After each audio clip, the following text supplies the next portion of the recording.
नमस्कार, सत्यहिंदी.com में आपका स्वागत है। एक नजर अब तक की सुर्खियों पर। अमेरिकी राष्ट्रपति जो बाइडेन ने सोमवार को प्रधानमंत्री नरेंद्र मोदी के साथ एक वर्चुअल बैठक में यूक्रेन रूस युद्ध पर बातचीत की। बाइडेन ने कहा कि यूक्रेन रूस युद्ध के प्रभावों से निपटने और इसको स्थिर करने के तौर तरीकों पर अमेरिका और भारत परामर्श जारी रखेंगे। इसके साथ ही प्रधानमंत्री मोदी ने अमेरिकी राष्ट्रपति को यूक्रेन के बुचा में नागरिकों के खिलाफ रूसी आक्रामकता की नई दिल्ली की निंदा की याद दिलाई। इसके साथ ही उन्होंने उम्मीद जताई कि रूस और यूक्रेन के बीच चल रही वार्ता शांति का मार्ग प्रशस्त करेगी।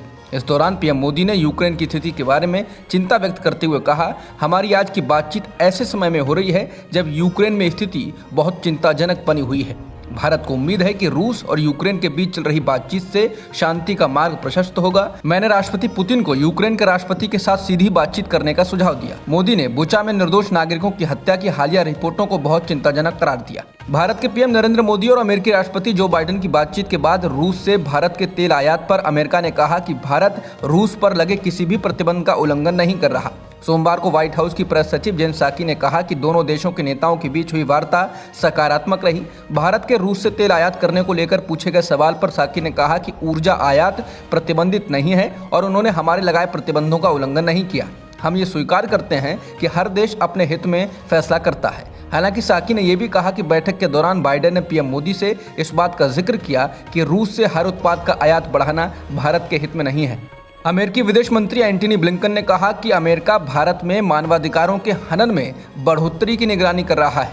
उन्होंने कहा कि हम नियमित तौर पर अपने सहयोगी भारत से मानवाधिकार के मूल्यों को साझा करते रहते हैं। हम भारत में कुछ हालिया घटनाओं की निगरानी कर रहे हैं। इसमें कुछ सरकारों, पुलिस और जेल अधिकारियों के मानवाधिकारों के उल्लंघन करने की बढ़ती घटनाएं शामिल हैं।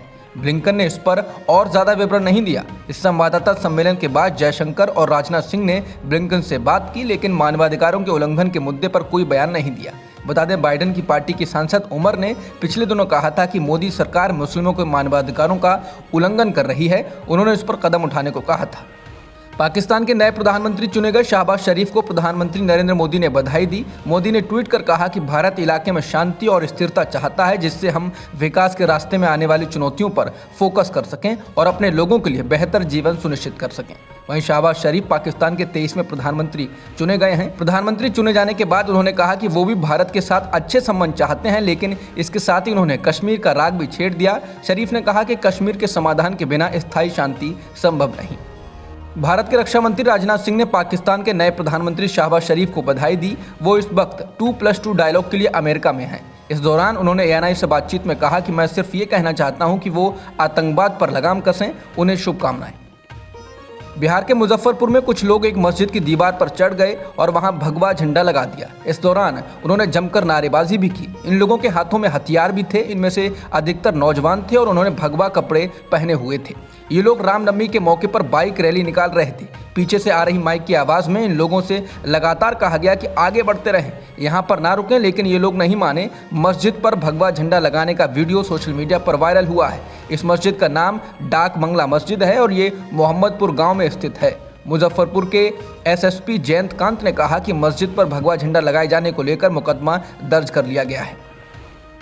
उत्तर प्रदेश में विधान परिषद की 27 सीटों के लिए हुए चुनाव के बाद मंगलवार को मतों की गिनती का काम चल रहा है। इन सीटों पर 9 अप्रैल को मतदान हुआ था। बीजेपी पहले ही विधान परिषद में स्थानीय निर्वाचन क्षेत्र की 9 सीटें जीत चुकी है। ये सीटें बदायूं, हरदोई, खीरी, मिर्जापुर सोनभद्र, बांदा हमीरपुर, अलीगढ़ बुलंदशहर और मथुरा एटा मैनपुरी हैं। उत्तर प्रदेश की सत्ता में वापसी करने वाली बीजेपी की कोशिश विधान परिषद में भी बहुमत हासिल करने की है। कांग्रेस और बीएसपी ने इस चुनाव में उम्मीदवार नहीं उतारे हैं, इसलिए सीधी लड़ाई बीजेपी और सपा के बीच है। कुछ सीटों पर निर्दलीय उम्मीदवारों ने भी मजबूती से चुनाव लड़ा।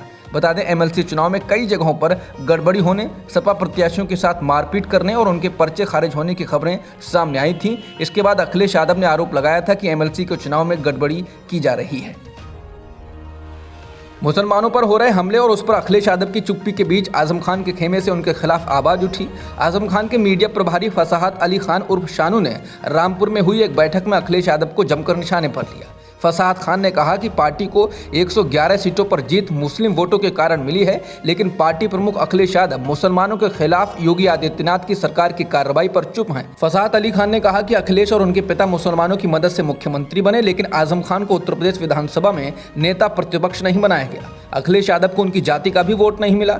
आपने हमारी बीजेपी से दुश्मनी करा दी, सजा सिर्फ हमको मिलेगी और मजे सिर्फ आप करेंगे। फसाहत ने कहा कि योगी आदित्यनाथ ने कहा था कि अखिलेश यादव ही नहीं चाहते कि आजम खान जेल से बाहर आए। क्या ये बात सही है? फसाहत अली खान ने कहा कि हम आजम खान से कोई फैसला लेने के लिए बात करेंगे, हम उनसे समाजवादी पार्टी छोड़ने के लिए कहेंगे। इंडियन एक्सप्रेस की रिपोर्ट के अनुसार समाजवादी पार्टी के प्रवक्ता राजेंद्र चौधरी ने फसाहत अली खान के आरोपों को खारिज किया। उन्होंने कहा कि पार्टी अध्यक्ष अखिलेश यादव आजम खान का सम्मान करते हैं और उनको लेकर चिंतित भी हैं। चौधरी ने कहा कि आजम खान जेल से बाहर कानूनी दिक्कतों के कारण नहीं आ पा रहे हैं। हिमाचल प्रदेश में बीजेपी को हराने का दावा करने वाली आम आदमी पार्टी को बीजेपी ने उसके संगठन को तोड़कर जवाब दिया है। पहले हिमाचल प्रदेश के आम आदमी पार्टी अध्यक्ष अनूप केसरी और पार्टी के संगठन सचिव बीजेपी में शामिल हो गए, जिसके बाद कल सोमवार को आप महिला मोर्चा की प्रमुख ममता ठाकुर भी पार्टी के 5 पदाधिकारियों के साथ बीजेपी में शामिल हो गई हैं।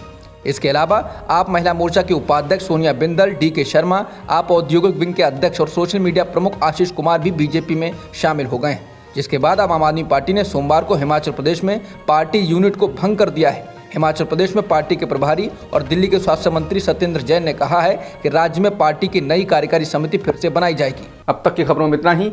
बाकी खबरों के लिए बने रहिए सत्यहिंदी.com के साथ।